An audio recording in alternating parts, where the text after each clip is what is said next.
कौन सा चैप्टर है? गुडविल क्या होती है, बोलो फटाफट से। हाँ जी, क्या होती है ये? इंटेंजिबल एसेट होती है। बोलते किसको और क्या होता है? डेफिनेशन क्या होगी? ये तो नेचर हो गया इसका कि इंटेंजिबल एसेट होता है। फिर क्या कैसे डिफाइन करोगे ऑर्गेनाइजेशन की गुडविल? रेपुटेशन या फिर इमेज ऑफ द कंपनी। ठीक है, कंपनी की इमेज किस तरह की है मार्केट के अंदर, उसको गुडविल कहते हैं। ठीक है, बेनिफिशियल होती है ऑर्गेनाइजेशन के लिए। जितनी अच्छी गुडविल होगी उतना ज्यादा सेल होगी, उतना अच्छा प्रॉफिट अर्न होगा। ठीक है, उतना ज्यादा मार्केट शेयर होगा, इसलिए गुडविल की कैलकुलेशन की जाती है। राइट, अब गुडविल की कैलकुलेशन, गुडविल हमारे पास मेनली दो तरह की होती है। कौन कौन सी थी? एक तो हमारे पास परचेज गुडविल होती है। ठीक है, परचेज गुडविल, और दूसरी हमारे पास सेल्फ जनरेटेड गुडविल। ठीक है, सेल्फ जनरेटेड गुडविल का मतलब क्या है? जानते हो, खुद ही मेहनत करके बिजनेस को यहाँ तक लेके आए हैं, अपनी एक रेपुटेशन बनाई है, इमेज बनाई है। सेल्फ जनरेटेड है, कितनी मेहनत करी है उसका कोई कैलकुलेशन नहीं है, पॉसिबल ही नहीं है कि आपने दिन रात मेहनत की है, कितना टाइम कैसे किया है। राइट, देन लेकिन परचेज गुडविल की कैलकुलेशन हो सकती है कि आप एक ऑर्गेनाइजेशन के अंदर गुडविल परचेज करो। Purchase in terms of what? एक सेटअप है, ऑलरेडी एक ऑर्गेनाइजेशन है, उसके अंदर आप पार्टनर बनना चाह रहे हो तो आपको कितना पैसा देना पड़ेगा। राइट, तो वहां पे एक वैल्यू चाहिए कि कितनी वैल्यू उसकी ऑर्गेनाइजेशन की है जिसको पे करके आप वहां का पार्टनर बन सकते हो। कैपिटल का कितना देना पड़ेगा, गुडविल का कितना देना पड़ेगा। अगर एक पार्टनर जो हमेशा से आपके पास था, मेहनत कर रहा था, लास्ट फाइनेंशियल ईयर में था, और अब उसकी डेथ हो गई है, रिटायर हो गया एनी हाउ, तो उसको कितना पैसा अब देना है, उसका कितना बनता है, और गुडविल के नाम का कितना पैसा उसको देना है, तो उसके लिए भी हमें कैलकुलेशन की जरूरत पड़ती है। राइट, देन अगर अपने बिजनेस को आपको सेल करना है तो सेल वैल्यू निकालने के लिए भी हमें गुडविल की कैलकुलेशन करनी पड़ती है, इसलिए इस चैप्टर को पढ़ा जाता है। डन, तो हमेशा जो एंट्री होगी वो कौन सी वाली गुडविल की होगी? परचेज गुडविल की एंट्री होगी, जो भी कैलकुलेशन होगी। राइट, अब यहाँ पे हमारे पास जो गुडविल की कैलकुलेशन होती है वो मेनली तीन मेथड्स के थ्रू कैलकुलेट की जाती है। कौन सा वाला है? एक तो एवरेज मेथड हमारे पास हो जाएगा।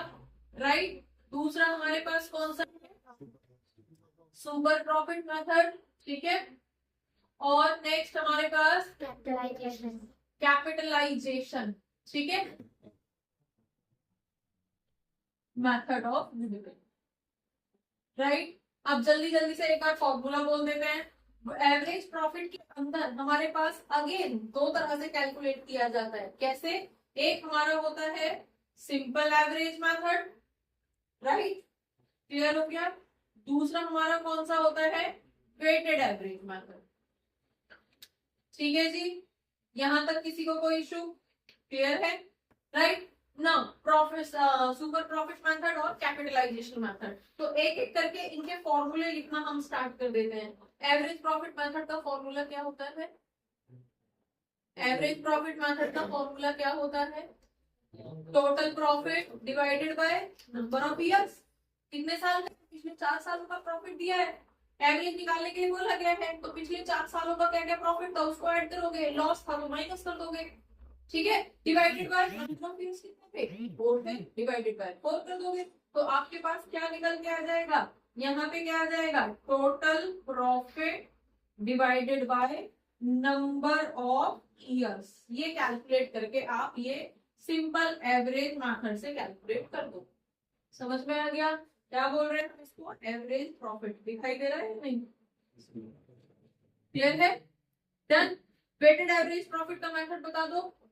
यहाँ पे आपके पास क्या था?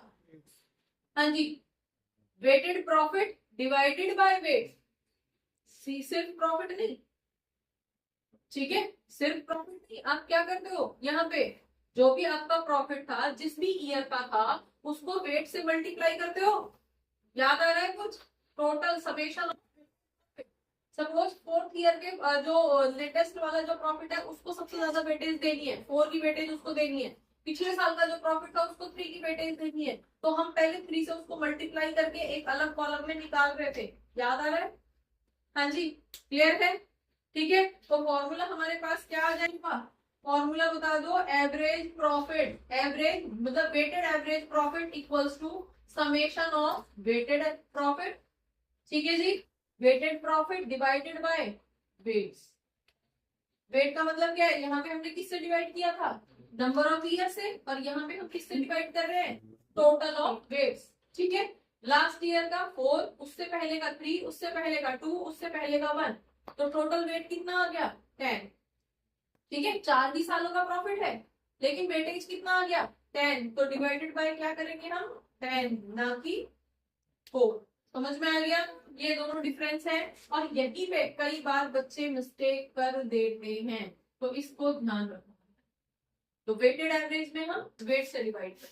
क्लियर, किसी को कोई कंफ्यूजन, किसी को कोई डाउट? ठीक है, आगे बढ़े। चलिए सुपर प्रॉफिट मेथड पे आ जाते हैं। सुपर प्रॉफिट मेथड का फॉर्मूला बता दो जरा, क्या लिखोगे? Average profit minus normal profit. हाँ जी, सुपर प्रॉफिट होता क्या है, पहले तो ये बता दो। Super profit means extraordinary profit. Extraordinary, और एक्स्ट्राऑर्डिनरी मतलब क्या है, हमारी जैसी जो एवरेज कंपनीज है वो एवरेज प्रॉफिट इतना कमाती है, नॉर्मली इतना होना चाहिए। Suppose normal rate of return 10% का होता है हमारी जैसी कंपनीज का, ठीक है, और हमारा जो एवरेज रहा है पिछले कुछ सालों से वो सपोज 15% का है, हमारी परफॉर्मेंस एक्स्ट्राऑर्डिनरी है, तो हमारा जो एवरेज प्रॉफिट पिछले सालों का रहा है वो लगभग 15% का रहा है। इसका मतलब हमने नॉर्मल से 5% ज्यादा कमाया है। समझ में आ गया, तो ये जो 5% एक्स्ट्रा आपने कमाया है इसी को ही तो सुपर प्रॉफिट कह रहे हैं। समझ में आया? ठीक है, तो फॉर्मूला बता दो जरा। सबसे पहले तो आप सुपर प्रॉफिट का फॉर्मूला लिखोगे क्या, average profit minus normal profit. ठीक है जी, अब जब आपने ये यहाँ पे निकाल लिया है, अच्छा यहाँ पे तुमने एवरेज प्रॉफिट निकाला तो गुडविल की फॉर्मूला तो भी लिखा ही नहीं। चलो सुपर प्रॉफिट हमने इस तरह से निकाल लिया है, उधर आ जाते हैं गुडविल की कैलकुलेशन में, हम वहां पे लिखेंगे। देन हमारे पास यहाँ पे गुडविल का फॉर्मूला क्या बन जाता है, गुडविल इक्वल्स टू क्या हो जाएगा, गुडविल नंबर ऑफ ईयर्स, क्योंकि जब भी गुडविल कैलकुलेट करनी होगी तो गुडविल का क्या वैल्यू, इतना टाइम्स ऑफ, मतलब जो भी है गुडविल इज वैल्यूड इज मतलब 3 years purchase of super profit, 3 years purchase या 4 years purchase of average profit, ठीक है, 5 years purchase of weighted average profit. ठीक है, क्लियर हो गया, या फिर 1.5 इयर्स परचेज ऑफ जो भी आपको दे रखा है, जो भी वैल्यू दे रखी है। तो अगेन हम यहाँ से भी गुडविल का फॉर्मूला लिख देते हैं। गुडविल की वैल्यू क्या कैसे निकालोगे, यहाँ पे average profit into number of years, मतलब नंबर ऑफ ईयर्स नहीं, परचेज ईयर्स। ठीक है, परचेज ईयर्स दिखाई दे रहा है, क्लियर है, डन। इसका प्रॉफिट किसका क्या रहेगा, अगेन गुडविल इक्वल्स टू क्या, weighted average profit into purchase year. Goodwill की वैल्यू क्या निकाल रहे हैं, super profit into purchase year, TY is purchase year. Clear है सबके लिए, डन। चलिए कैपिटलाइजेशन पे आ जाते हैं। अब कैपिटलाइजेशन क्या है, कैपिटलाइजेशन मतलब पहले आपको अपने ऑर्गेनाइजेशन की कैपिटलाइज्ड वैल्यू निकालनी है, आपने एक्चुअली ठीक है, और अब कैपिटलाइज्ड वैल्यू कितनी हो गई है मार्केट के अंदर। हमने जब स्टार्टिंग में पैसा लगाया था तो सपोज अपने कैपिटल के अंदर हम 3 पार्टनर थे, सबने 10-10 लाख रुपए लगाया था, 30 लाख रुपए लगाया था, राइट। लेकिन आज के टाइम पे हमारे ऑर्गेनाइजेशन की मार्केट के अंदर जो वैल्यू हो रखी है दैट इज 50 लाख, 50 लाख हो रखी है। तो ये जो गैप आया है इसी को तो गुडविल कहते हैं। ठीक है जी, क्लियर हो गया। तो सबसे पहले हमें क्या निकालनी पड़ेगी, हमें अपने ऑर्गेनाइजेशन की कैपिटलाइज्ड वैल्यू निकालनी पड़ेगी। ठीक है, कैपिटलाइज्ड वैल्यू कैसे निकालोगे, कैपिटलाइज्ड वैल्यू, हाँ जी, कैपिटलाइज्ड वैल्यू कैसे निकालोगे आप, हाँ जी, normal rate of return. Capitalized का क्या रहेगा, फॉर्मूला था ना, स्पेसिफिक फॉर्मूला था, क्या फॉर्मूला था वो कैपिटलाइज्ड वैल्यू का, हाँ जी, average profit divided by normal profit into 100, यही था पक्का। देखना जरा मुझे, ये गुडविल नहीं है, यही है कंफर्म, ठीक है। चलिए तो लिख लूं मैं, अभी फिर फॉर्मूला आपका क्या रहेगा, यहाँ पे कैपिटलाइज वैल्यू कैसे निकालोगे, average profit divided by normal rate into 100, ठीक है। नॉर्मल रेट है, नॉर्मल प्रॉफिट है, नॉर्मल रेट, क्लियर है, डन। तो यहां से क्या निकालिए आपने, कैपिटलाइज्ड, कि आप जो एवरेज प्रॉफिट, अभी थोड़ी देर पहले हमने डिस्कस किया था कि नॉर्मली हमारे जैसी कंपनी 10 लाख का प्रॉफिट अर्न करती है, 10% का करती है, और हमारा जो पिछले सालों का एवरेज आ रहा है वो 15% का आ रहा है, मतलब हम 5% एक्स्ट्रा ऑर्डिनरी कमा रहे हैं, अर्न कर रहे हैं, राइट। तो हमारा जो एवरेज है पिछले कुछ सालों का, तो हमारा नंबर ऑफ एवरेज भी ज्यादा ही आएगा, ठीक है, पिछले सालों से ज्यादा अर्न कर रहे हैं हमेशा ही। तो average profit divided by normal rate into 100, उससे हमें पता चलेगा कि हमारे फॉर्म में जो पैसा हमने स्टार्टिंग में लगाया था उसको क्या बोलते हैं, कैपिटल एम्प्लॉयड, ठीक है। उससे अब हमारी वैल्यू कितनी है, तो अब जब हम गुडविल की वैल्यू कैलकुलेट करेंगे तो गुडविल का फॉर्मूला क्या हो जाएगा, यहाँ पे हमारे पास कैपिटलाइज्ड वैल्यू, ठीक है, जो कैपिटलाइज्ड वैल्यू यहाँ से निकल के आई है माइनस कैपिटल एम्प्लॉयड, भाई शुरुआत में पैसा लगाया कितना था, ठीक है जी, यहाँ तक किसी को कोई इशू। अब पॉइंट आता है कि कैपिटलाइज्ड वैल्यू का फॉर्मूला तो हमें पता चल गया, कैपिटल एम्प्लॉयड का फॉर्मूला क्या रहता है, कैपिटल एम्प्लॉयड जरूरी नहीं है कि क्वेश्चन में डायरेक्टली दी जाएगी, तो कैपिटल एम्प्लॉयड के लिए हमारे पास दो फॉर्मूले होते हैं, एसेट साइड से हम क्या करते हैं, total asset minus current liabilities, समझ में आ गया, टोटल एसेट में से करंट लायबिलिटीज माइनस कर दो तो कैपिटल एम्प्लॉयड निकल के आ जाएगा, ठीक है। और अगर हमारे पास सिर्फ लायबिलिटीज की डिटेल दे रखी है, एसेट की डिटेल दे ही नहीं रखी है, तो टोटल में से आप क्या करोगे, करंट लायबिलिटीज को माइनस कर दोगे तो आपके पास निकल के आ जाएगा कैपिटल एम्प्लॉयड की वैल्यू। और अगर अलग अलग तरीके से आपका शेयर कैपिटल इतना है, लॉन्ग टर्म डेट इतना है, लोन इतना ले रखा है, इस तरह की चीजें दे रखी है, तो share capital plus long term debt जिसके अंदर लोन डिवेंचर सब आता है, ठीक है, तो उस पोर्शन को भी प्लस कर दोगे तो आपके पास फिर से कैपिटल एम्प्लॉयड निकल के आ जाए, डन। यहाँ पे फॉर्मूला लिख दूं, बोलो कैपिटल एम्प्लॉयड का फॉर्मूला बोलो क्या रहेगा,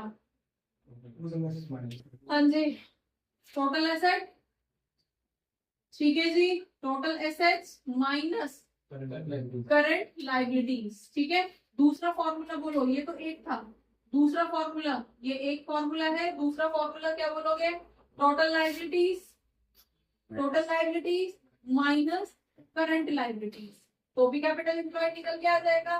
तीसरा फॉर्मूला बोलिए, तीसरा फॉर्मूला जब आपके पास कितना रहेगा, शेयर कैपिटल प्लस, मतलब कैपिटल प्लस कर रहे हो, अब यहाँ पे क्योंकि हम पार्टनरशिप फर्म बोल रहे हैं इसलिए हम इस शेयर वर्ड को यूज नहीं करते हैं, क्योंकि हम पार्टनरशिप की बात कर रहे हैं, यहाँ पे शेयर इशू नहीं हो रहा है। और अगर जॉइंट स्टॉक कंपनी की बात कर रहे हो तो इसको हम शेयर कैपिटल कह देते हैं, सोल प्रोप्राइटर है तो वही कैपिटल है, ठीक है। तो टोटल कैपिटल प्लस आपका long term debt, long term debt मतलब लोन्स, तो जब इन दोगे तो अगेन आपके पास कैपिटल एम्प्लॉयड निकल गया। कोई भी फॉर्मूला यूज करो, चीजों को बहुत ज्यादा कॉम्प्लिकेटेड ना करके सिंपल सिंपल आप समझिए किस तरह से इसको कैलकुलेट करना, ठीक है भाई, यहाँ तक किसी को कोई इशू। अब देखो, जब हमने ये मेथड कैलकुलेट किया था, एवरेज मेथड कैलकुलेट किया था, तो पहले हमने एवरेज प्रॉफिट निकाला सिंपल मेथड से या फिर वेटेड एवरेज मेथड से, पहले प्रॉफिट निकाला, फिर उसके बाद गुडविल की वैल्यू दोबारा से मल्टीप्लाई करके निकाली, ठीक है, क्या पहले प्रॉफिट निकाला और फिर नंबर ऑफ परचेज ईयर से मल्टीप्लाई करके गुडविल की वैल्यू आई, ठीक है। वेटेड में भी सेम वही प्रोसेस था, क्लियर हो गया। जब हमने सुपर प्रॉफिट मेथड कैलकुलेट किया तो पहले सुपर प्रॉफिट निकाला और फिर परचेज ईयर से मल्टीप्लाई करके तब गुडविल की वैल्यू आई थी, ठीक है। तीसरा मेथड क्या है, कैपिटलाइज में हमें मल्टीप्लाई करने की जरूरत नहीं पड़ी गुडविल करने की, गुडविल निकालने के लिए ठीक है, यहाँ पे हमने क्या किया है, पहले कैपिटलाइज्ड वैल्यू निकाली और फिर कैपिटल एम्प्लॉयड से माइनस किया और हमारे पास किसकी वैल्यू आ गई, कि जो एक्सेस वैल्यू है हमारे फर्म की, ऑर्गेनाइजेशन की मार्केट के अंदर, वही हमारी इमेज है, वही हमारी गुडविल। यहाँ तक किसी को कोई दिक्कत, किसी फॉर्मूले में किसी को कोई दिक्कत, यहाँ तक क्लियर है, कुछ है ही इस चैप्टर के अंदर। अब जो मेन पॉइंट आता है वो आता है, कई बार आपको प्रॉफिट डायरेक्ट ना देके एडजस्टेड प्रॉफिट दिया जाता है।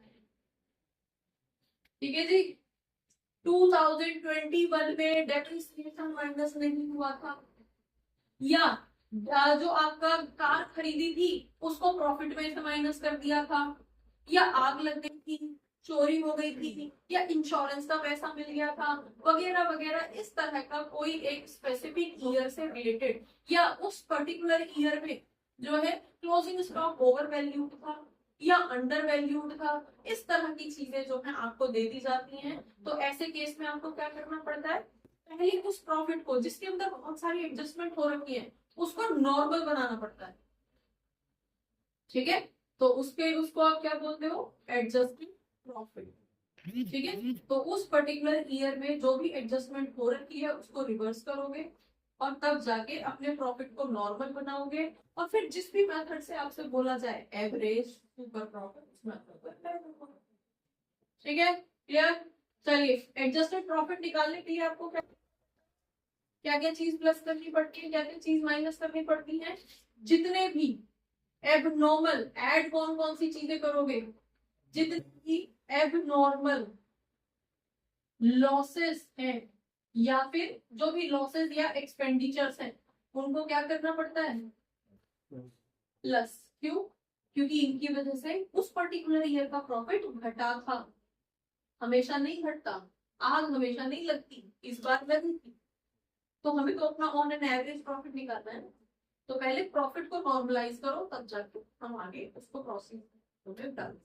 ठीक है, कोई भी और क्या चीज यहाँ पे आ जाएगी, अगर हमारा ओपनिंग कैपिटल ओवर वो है, हमारे पास ओवर रेटेड है, ठीक है, मतलब कि आपके जो क्लोजिंग स्टॉक है वो आपका अंडर वैल्यूड और ओपनिंग स्टॉक आपका ओवर वैल्यूड,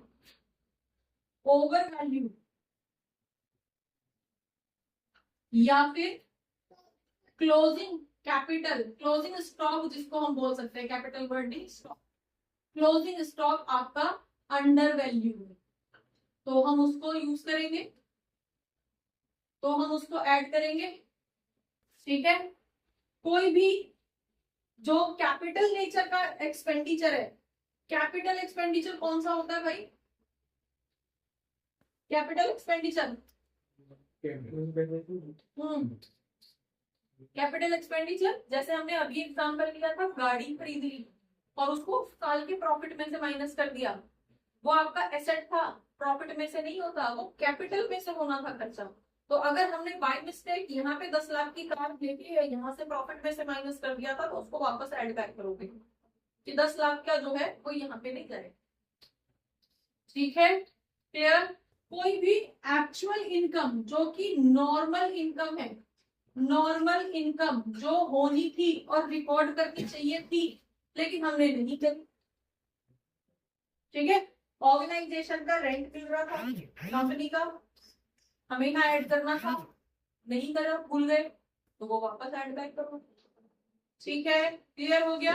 अब इसी के अपोजिट अगर चीजें होंगी तो उनको माइनस कर दोगे। क्या चीज, एबनॉर्मल लॉस था तो यहाँ पे क्या हो जाएगा, एबनॉर्मल गेन। अगर किसी तरह का एबनॉर्मल गेन हुआ था तो उसको माइनस करना है। एबनॉर्मल गेन जैसे कि इंश्योरेंस का पैसा मिल गया अचानक से कुछ भी, ठीक है। नेक्स्ट आपका इसका just opposite, opening stock under valued और क्लोजिंग स्टॉक ओवर वैल्यू, अगर है तो भी माइनस होगा। ठीक है, नॉर्मल कोई भी आपका नॉर्मल एक्सपेंडिचर अगर होना है, जैसे कि उस पर्टिकुलर ईयर में डेप्रिसिएशन लगाना भूल गए तो लगाओगे, ठीक है, और ये चीजें प्लस माइनस करके आपके पास क्या निकल के आएगा, नॉर्मल प्रॉफिट निकल के आएगा। समझ में आ रहा है? नॉर्मल प्रॉफिट, तो पहले आप उन सालों की एडजस्टमेंट्स को एडजस्ट करोगे, सेटल डाउन करोगे, रिवर्स करोगे, उसके बाद जो वैल्यू निकल के आएगी तब नॉर्मल प्रॉफिट निकल के आएगी। फिर अगर एवरेज मेथड से बोला जाए तो एवरेज से कर देना, सुपर से बोला जाए तो सुपर से। नींद आ रही है भाई साहब? आ तो रही है? क्लियर हो गया? डन। अब यहाँ पे आपको कुछ पॉइंट्स ध्यान रखने होते हैं, जैसे कि जो क्लोजिंग स्टॉक का इफेक्ट रहेगा वो सिर्फ उसी साल के लिए नहीं होगा, उसका इफेक्ट अगले साल के लिए भी रहेगा। जैसे कि अगर 2021 में क्लोजिंग स्टॉक ओवर वैल्यूड था, ओवर वैल्यूड का मतलब क्या है ये, ठीक है, तो उस पर्टिकुलर ईयर में तो वो माइनस हुआ है, लेकिन कल से तो 1 अप्रैल स्टार्ट हो जाएगी, वही क्लोजिंग स्टॉक तो ओवर वैल्यूड है, आज वो क्लोजिंग था इसलिए हमने क्या किया उसको माइनस, लेकिन कल तो वो ओपनिंग हो जाएगा, और ओपनिंग ओवर वैल्यूड क्या है, प्लस किया जाता है। समझ में आ गया? तो क्लोजिंग स्टॉक, जब भी हमारे पास स्टॉक, क्लोजिंग स्टॉक स्पेशली अगर ओपनिंग है तो ओपनिंग तो इसी साल में ही काम आना है, सेटल हो जाएगा, एक बार करेंगे बस एंट्री। लेकिन अगर क्लोजिंग है तो वो 2 सालों को इफेक्ट करेगा। तो जब भी आप किसी भी एडजस्टेड प्रॉफिट को नॉर्मलाइज करोगे तो इन चीजों का ध्यान, ठीक है? बस इसके अलावा गुडविल के अंदर और कुछ भी नहीं। बच्चों, होपफुली बहुत सारे डाउट्स इस क्लास से रिलेटेड, इस टॉपिक से रिलेटेड आपके क्लियर हुए होंगे इस क्लास को देखने के बाद में। अगर रियली आपके कुछ डाउट्स क्लियर हुए हैं, आपको ये क्लास अच्छी लगी है, तो आप इसको लाइक करिए, सब्सक्राइब करिए और अपने फ्रेंड्स के साथ शेयर करिए। Thank you for watching. Keep watching, keep learning, and don't forget to share. Keep sharing. Thank you.